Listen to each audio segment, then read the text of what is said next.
ज़्यादातर हमारी आदत होती है कि दूसरे के बारे में ना चुगली चांटे करने की। हम हमारी तरफ नहीं देखते और दूसरे में 100 कमियां निकाल देते हैं।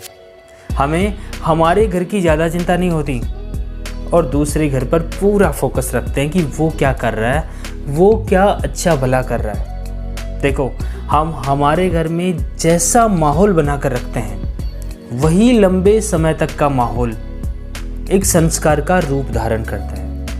यही एक आदत को जन्म देता है।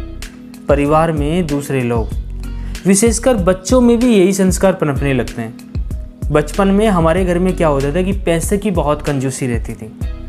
सस्ते से सस्ता सामान खरीदते थे। माँ बाप को ऐसे देखा तो आज पैसे होते हुए भी महंगी चीज़ों की तरफ ध्यान ही नहीं जाता। माँ को हमेशा काम करते देखा तो काम करने की आदत बन गई। कभी निठल्ला बैठने की ज़रूरत ही नहीं होती। तो वाइफ के लिए तो ये बहुत ज़्यादा वरदान साबित हो गया, क्योंकि उसका तो पूरा का पूरा काम हो जाता है। मतलब सीधा सा, हम दूसरे या अपनों के अच्छे कामों के बारे में अगर चर्चा करेंगे ना, तो हमारा ध्यान भी अच्छे कामों की तरफ ही जाएगा। हम भी वैसे ही बनना शुरू हो जाएंगे। इसमें थोड़ा मज़ा तो नहीं आता, क्योंकि दूसरे की बुराइयों के बारे में चर्चा करने से ना मज़ा थोड़ा ज़्यादा आता है। अच्छे कामों की चर्चा करने में मज़ा थोड़ा कम आएगा, लेकिन ज़िंदगी ज़रूर बन जाती है। ज़्यादातर घरों में कैसी बातें होती हैं कि दूसरे ने क्या गलत किया, दूसरे की बुराई के बारे में, दूसरे को नीचा दिखाने के बारे में, दूसरे से बहुत ज़्यादा जलन होती है उसके बारे में। तो परिवार का माहौल भी वैसा ही बनता चला जाता है। और बाद में क्या होता है पता है? हम कहते हैं कि हमारे बच्चे तो गलत संगत चले गए, गलत संगत लग गई हमारे बच्चों को।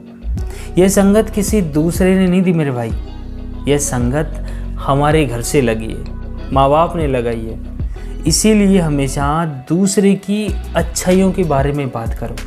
अपने घर में ऐसी बात करो कि यार दूसरे ने क्या कारनामे किए हैं, दूसरे ने कितनी ऊंचाइयों को छुआ है, वो दूसरे के बच्चे कितने इंटेलिजेंट हैं, वो कौन सी नौकरी लग गए। अगर ऐसी बातें करोगे तो बच्चों का और घर के परिवार के लोगों का ध्यान उधर ही जाएगा। दूसरे की भलाई के बारे में सोचो, तब आपकी भलाई होना शुरू हो जाती है। कहते हैं ना कि जब हम दूसरों के बारे में अच्छा सोचते हैं, दूसरे की अच्छाइयों को देखते हैं, तो हम भी अच्छा बनना शुरू हो जाते हैं और भगवान भी हमारे पर अच्छाइयाँ बरसाना शुरू कर देता है। तो दोस्तों, आज से घर में जो भी बातें करो ना, अच्छी बातें ही करो। एक अच्छा माहौल बनेगा और थोड़े दिनों बाद देखना ये दवाई की तरफ असर करेगा और आपका घर का माहौल और आप ऊंचाइयाँ छूओगे।